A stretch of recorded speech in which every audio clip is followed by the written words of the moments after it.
एक बादशाह के दरबार में एक अनजान व्यक्ति नौकरी की तलाश में आया।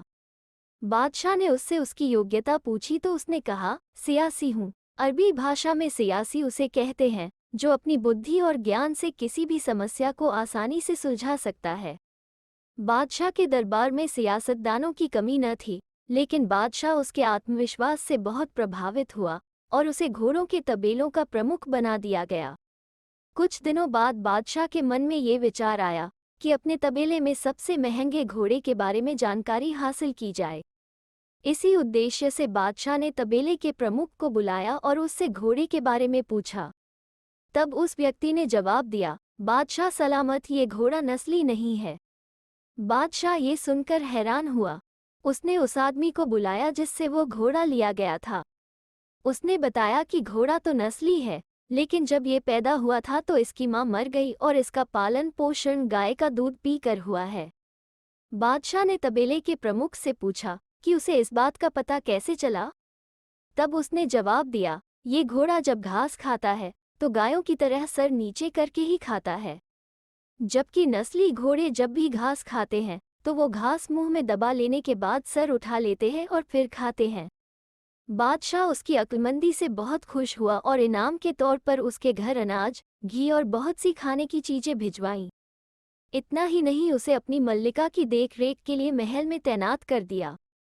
फिर एक दिन बादशाह को उस व्यक्ति की याद आई और उसने उसे बुलाकर अपनी बेगम के बारे में पूछा। तब उस व्यक्ति ने बताया, रहन सहन तो मल्लिका जैसा है, लेकिन शहजादी नहीं है। इतना सुनकर बादशाह के पैरों तले जमीन खिसक गई। उसका सर चकरा गया। उसे कुछ समझ नहीं आ रहा था। वो हकीकत जानना चाहता था, इसलिए उसने अपनी सास को बुलाने का हुक्म दिया। अगले दिन उसकी सास बादशाह के पास पहुंची तो बादशाह ने उसे सब कुछ बताया और सच बताने को कहा। तब सास सच बताने लगी, आपके पिता ने हमारी बेटी के जन्म लेने पर उसका हाथ आपके लिए मांग लिया था, लेकिन कुछ दिनों बाद हमारी बेटी मर गई। आपकी बादशाहत से करीबी रिश्ते कायम रखने के लिए हमने किसी और की बेटी को गोद ले लिया और उसका निकाह आपसे करवा दिया। हकीकत जानने के बाद बादशाह ने उस व्यक्ति से पूछा कि तुमको इस बात का इल्म कैसे हुआ कि वो शहजादी नहीं है। उस व्यक्ति ने कहा, बादशाह, आपकी बेगम का नौकरों के साथ सलूक जाहिलों से भी बदतर है। कोई खानदानी आदमी इस तरह का बर्ताव नहीं करता। बादशाह फिर बहुत खुश हुआ और उसे इनाम के तौर पर खूब सारा अनाज और भेड़ बकरियां भेजीं।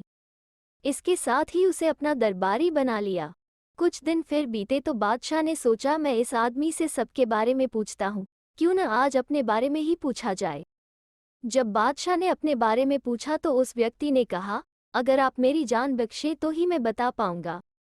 बादशाह ने उस व्यक्ति से वादा किया कि उसको कुछ नहीं कहा जाएगा। तब उसने बताया कि न आप शहजादे हो, न आपका चाल चलन बादशाहों वाला है।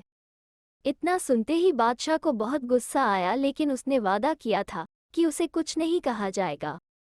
लेकिन इस बार फिर से हकीकत जानने के लिए उसने अपनी माँ को बुलवाया और उसे सच बताने को कहा। उसकी माँ ने बताना शुरू किया, तुम हमारी औलाद नहीं हो, हमने एक चरवाहे से तुम्हें गोद लिया था। बादशाह ने उस व्यक्ति को बुलाया और एक बार फिर पूछा कि तुम्हें इस बात का इल्म कैसे हुआ। तब उस व्यक्ति ने बताया, जब भी कोई बादशाह किसी को इनाम देता तो इनाम में हीरे जवाहरात जैसी चीजें देता है, लेकिन आप खाने का सामान और भेड़ बकरियां देते हैं। ये सलूक किसी बादशाह का नहीं बल्कि चरवाहे के बेटे का ही हो सकता है। एक व्यापारी बहुत ही बुद्धिमान था। वो मुल्तानी मिट्टी बेचने का कारोबार करता था। एक बार वो राजस्थान से बैलों पर मुल्तानी मिट्टी लादकर दिल्ली की ओर आ रहा था। रास्ते में कई गांवों से गुजरते समय उसकी बहुत सी मुल्तानी मिट्टी बिक गई, इसलिए बैलों पर लदे बोरे आधे हो गए और आधे भरे रह गए। भार एक तरफ होने के कारण बैलों की पीठ पर बोरे टिक नहीं रहे थे। परेशान होकर नौकरों ने मालिक से पूछा कि अब क्या करें। व्यापारी बहुत ही बुद्धिमान था। वो नौकरों से बोला, यहाँ राजस्थान में रेत की कमी नहीं है, बोरों के एक तरफ रेत भर लो। मालिक की आज्ञा पाकर नौकरों ने खाली बोरों में रेत भर लिया। अब बैलों की पीठ पर एक और रेत और दूसरी तरफ मुल्तानी मिट्टी थी। दिल्ली से एक सज्जन राजस्थान की ओर जा रहे थे। उन्होंने बोरों में से एक और रेत गिरती हुई देखी। उन्होंने नौकरों से कहा, तुमने बोरों में रेत क्यों भर रखी है? नौकर ने कहा, संतुलन बनाए रखने के लिए। नौकर की बात सुनकर वो सज्जन बोले, ये तुम्हारी क्या मूर्खता है? तुम और तुम्हारा मालिक दोनों ही मूर्ख हैं। बैलों पर व्यर्थ में ही भार लाद रहे हो। मुल्तानी मिट्टी के आधे आधे बोरों को यदि एक ही जगह बांध दिया जाए तो बैल कम से कम आधे भार से मुक्त हो जाएंगे। सज्जन की बात नौकर को बहुत अच्छी लगी। नौकर ने कहा, हम क्या करें? हमारा मालिक जो कहेगा हम तो वही करेंगे। आप हमारे मालिक से ऐसा करने की आज्ञा दिला दीजिए तो हम ऐसा ही करेंगे। वे सज्जन व्यापारी के पास गए और अपनी बात कह सुनाई। सज्जन ने व्यापारी को बताया, मैं व्यापार करने दिल्ली गया था, किंतु वहां जाकर बीमार हो गया। जो थोड़े से रुपए कमाए थे वे भी खर्च हो गए। व्यापार में घाटा होने के कारण अब अपने घर जा रहा हूँ। सज्जन की बात सुनकर व्यापारी नौकर से बोला, इनकी सलाह मत मानो। मुझे इनकी बुद्धि ठीक नहीं लगती, इसलिए इन्हें व्यापार में घाटा हो गया। लेकिन मैंने आज तक कभी व्यापार में घाटा नहीं खाया, इसलिए अपने बैल जैसे हैं वैसे ही चलने दो। व्यापारी अपने बैलों को लेकर दिल्ली पहुंच गया। वहां जाकर व्यापारी ने रेत और मुल्तानी मिट्टी के अलग अलग ढेर लगा दिए। व्यापारी ने नौकर से कह दिया कि जहां चारा पानी का प्रबंध हो वहीं पर इन बैलों को रख दो। यदि बैलों को चारा खिलाने में पैसे खर्च किए तो हम धन कैसे कमाएंगे? व्यापारी की मुल्तानी मिट्टी बिकनी प्रारंभ हो गई। उसी समय दिल्ली के बादशाह बहुत बीमार हो गए। वैद्य ने कहा, यदि बादशाह रेत पर टहले तो इनका स्वास्थ्य शीघ्र ही सुधर जाएगा, इसलिए इन्हें राजस्थान भेज दीजिए। बादशाह के मंत्रियों ने सुझाव दिया कि यहाँ दिल्ली में हर चीज मिलती है। कल ही मैंने रेत का बहुत बड़ा ढेर देखा था, हम यहीं से रेत खरीद लेंगे। बादशाह ने तुरंत रेत मंगाने का आदेश दे दिया। जब बादशाह के आदमी रेत खरीदने आए तो व्यापारी ने कह दिया कि रेत और मुल्तानी मिट्टी दोनों बैलों पर लद कर आए हैं, इसलिए दोनों की कीमत बराबर है। बादशाह के आदमियों ने व्यापारी को मुंह मांगी कीमत देकर सारा रेत खरीद लिया। यदि व्यापारी उन सज्जन की बात मान लेता तो व्यापार में फायदा कैसे होता? इसलिए मनुष्य को हर काम बुद्धिमानी से और सोच समझकर ही करना चाहिए। एक गरीब फकीर को राजा ने 10,000 अशर्फियों की थैली भेंट स्वरूप भेजी। फकीर ने ईश्वर के दरबार में राजा के लिए दुआ मांगी। उसी रात ईश्वर का दूत राजा के पास गया और उससे कहा कि ईश्वर ने फकीर की दुआ से एक खुशी की बख्शीश तुम्हारे लिए मंजूर की है। दूसरे दिन राजा का मंत्री फकीर के पास गया और बोला, अगर मैं 10,000 अशर्फियों की भेंट देने की सिफारिश राजा से न करता तो वो भेंट तुम्हारे पास कभी न पहुंचती।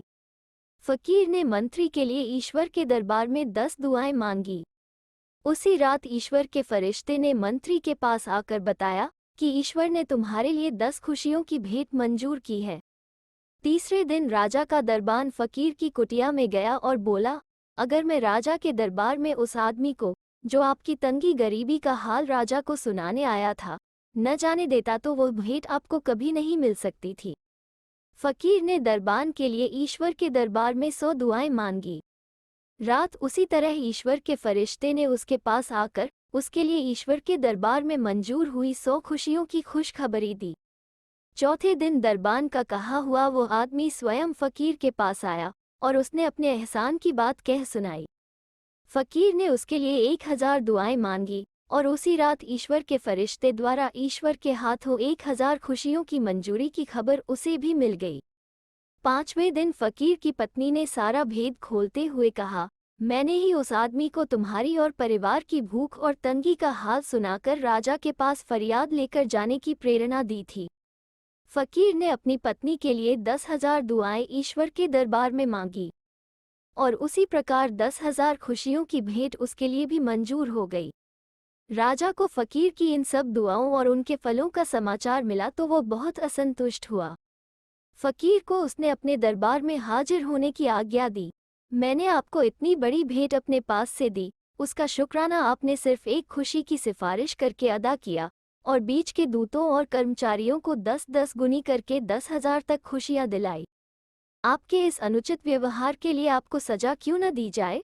राजा ने रोष भरे स्वर में कहा, राजा तू भूलता है, तेरी एक खुशी की सलामती और पायदारी के लिए यह जरूरी था कि मैं तुझसे नीचे वाले अमलों और सिफारिशियों को सिलसिलेवार 10-10 गुनी दुआएं देता। अगर तुझे ये पसंद नहीं है तो मैं अभी उन दुआओं का सिलसिला उलट सकता हूँ। इतना कहकर फकीर ने आंखें बंद कर ईश्वर के दरबार में कुछ प्रार्थना की और अपने घर को लौट आया। उसी रात राजा ने स्वप्न में देखा कि अपने 5 मंजिला महल के जिस सबसे ऊपर के मंडप में वह सोया हुआ है, उसके नीचे की 4 मंजिलें गायब हो गई हैं और अधर में लटके हुए उस मंडप से नीचे उतरने का उसके लिए कोई मार्ग नहीं है।